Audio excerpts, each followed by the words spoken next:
Fish and Chums! Hi everybody, Gary Heydrich here for Fish and Chums Fishing Reports for this Labor Day weekend. Last weekend, big summer weekend of the year. Can you believe this? Where did summer go? I don't know where it went, but man, it was one of the great summers of all time, temperature-wise. Fishing's been great all summer.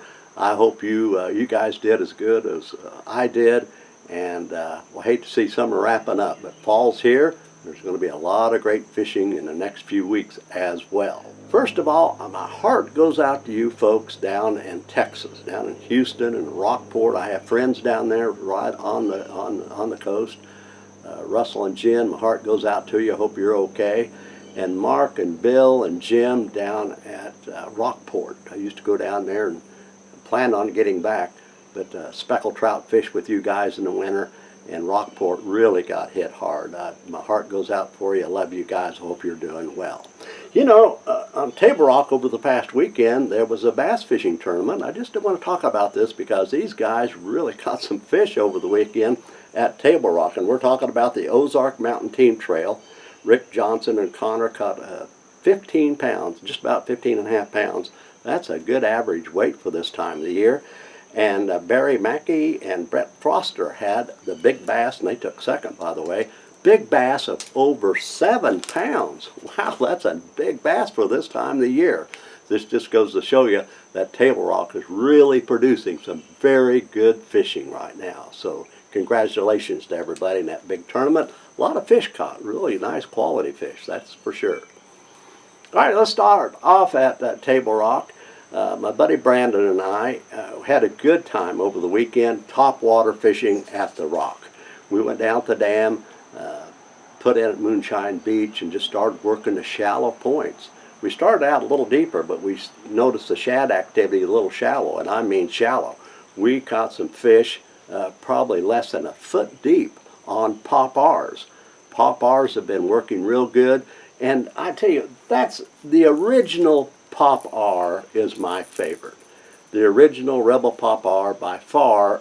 They made these years and years ago, and I have tried other imitations. I even bought a couple at $17 a piece. That was supposed to be awesome, but they weren't.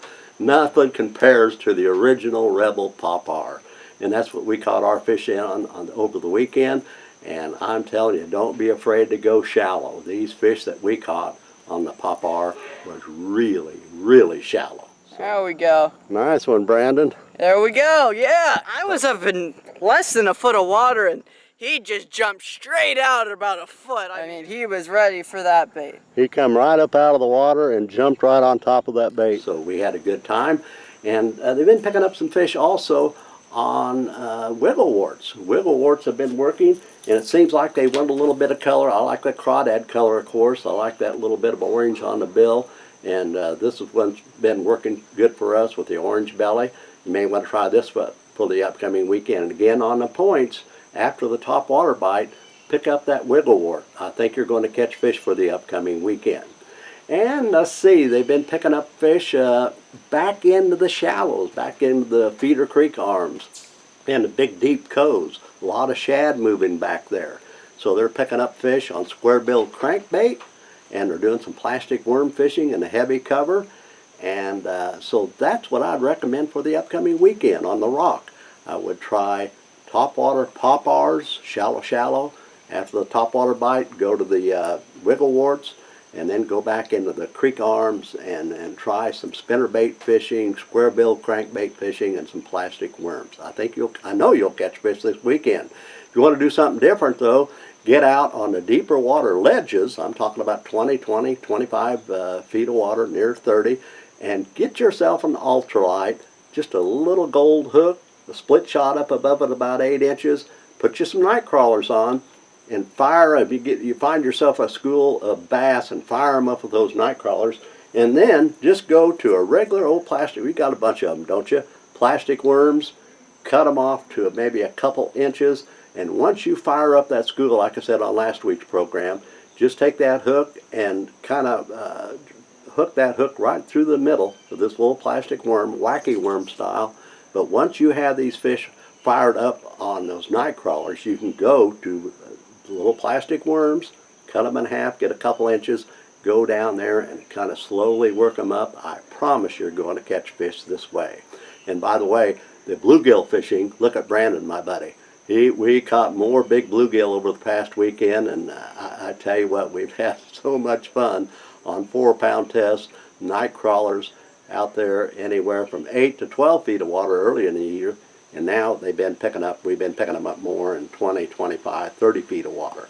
But if you just want to have some fun on ultralight, go bluegill fishing this weekend, folks, that's for sure. Had some pretty good reports of some walleye being caught at Table Rock over the past weekend, and the flicker shad minnow has been working real good. That flicker shad's been doing good, and they've been trolling down around 10, 12, 15 feet of water off the main lake points. It's nothing fast. You're not going to catch a lot of fish, but you are going to be able to catch some fish on Table Rock by fishing the points, by trolling the points. And some of the people have been, folks have been just anchoring, are using their electric motor and still fishing off the points with a night crawler. Just a night crawler right off the bottom and kind of working it up. A few walleye have been caught this way as well. You know, we've had some reports of crappie on Table Rock back up the James River, and it seems like off some of the big points, some of the boys have been picking up some fish. They're still picking up some crappie around some of the deep water docks, and they've been picking up some fish as well, and of course in the sunken brush piles in about 18 feet of water. You may want to try that, experiment a little bit. You can catch nice crappie this time of the year. Just get up there in that James River area, up around the Cape Fair area. I think you can catch some fish. Okay, Table Rock looked good. My favorite was the topwater bite over the weekend and earlier in the week. Woo-wee, we had some fun. Let's go over to Bull Shoals right now. And I was out there the other day, and boy, we didn't catch a lot of fish, but boy, a lot of shad, a lot of bait fish running Bull Shoals right now. And I talked to some old boys running some trout lines, and they were using cut shad. If you want to try some catfishing over the weekend by setting some lines, they were really catching a lot of catfish on their lines. Cut shad, they've been using shad, and also small, just small perch. So check this out. But mid-lake area, they've been picking up some nice fish, walleye, in about 25 to 30 feet of water with just a regular harness, a jig, night crawler harness, and they've been picking up some fish on spoons in that mid-lake area by spooning, finding shad, finding some fish under the shad, and spooning those white spoons. You might pick this up. Bass-wise, mid-lake area, been picking up some fish on topwater baits, a pop-R, and also some junior spooks. And you may want to try this. Then back into the feeder arms, just like Table Rock, a lot of shad moving back there. They've been getting back into the feeder arms and big coes, slow-rolling spinner baits, and also they've been picking up some fish on square-bill crankbait, just like Table Rock. So mid-lake area, walleye, bass looks good. Up around the K-Dock area, it's been a little tough. We're not going to try to tell you it's good, but if you want to try that K-Dock area, you can put in off that old road bed and go topwater. Get out there at dark 30, fish for an hour, hour and a half, 2 hours, pop-Rs. Ooh, that looks good. And we caught a couple out there the other day in the early morning hours using pop-Rs, so try this.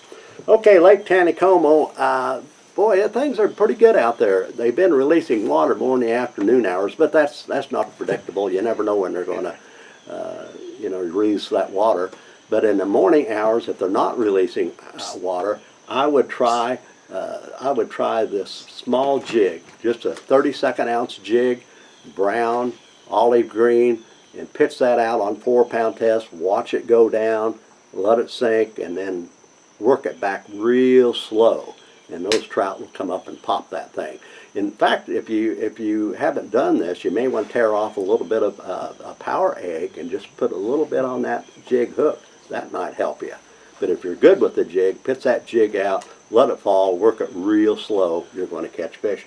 Another thing they've been catching fish on is the pink power worm, the Berkeley power worm. They've been hitting that real good, and some night crawlers.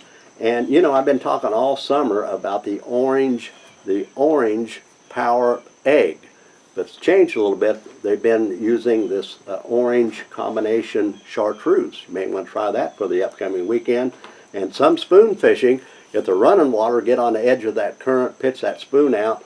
Two different spoons have been working, the blue and the silver, and also there's kind of a trout colored spoon. Little Cleo spoons have been working, and they've also been picking up some fish on just some little crankbaits in the clown color. They seem to be wanting a little bit of color, so small crankbaits in the clown, and also they've been picking up some fish on the trout colored little Rapalas. So try this. Looks like it's going to be a good Labor Day weekend, folks. It's just beautiful weather, a little rain maybe, who knows. But I hope you get out this last long weekend of the summer and get bit. So we'd like you to join our team. If you're not a subscriber, subscribe. We like to talk about catfish, walleye, crappie, trout, whatever. We're a good family fishing report little YouTube station. And tell your friends about us and subscribe. It doesn't cost anything. Just push that button and like and share. And if you have any photos or any questions, we've got a lot of questions here recently. And people wanting to know some information. We'll get back with you as soon as possible. Just go email us at fishandchums@gmail.com. Been talking about all this fishing. Old Catfish Rick Ellis and I are going out, and we hope to see you out on the lake. Get bit this Labor Day weekend. Happy outdoors, everyone.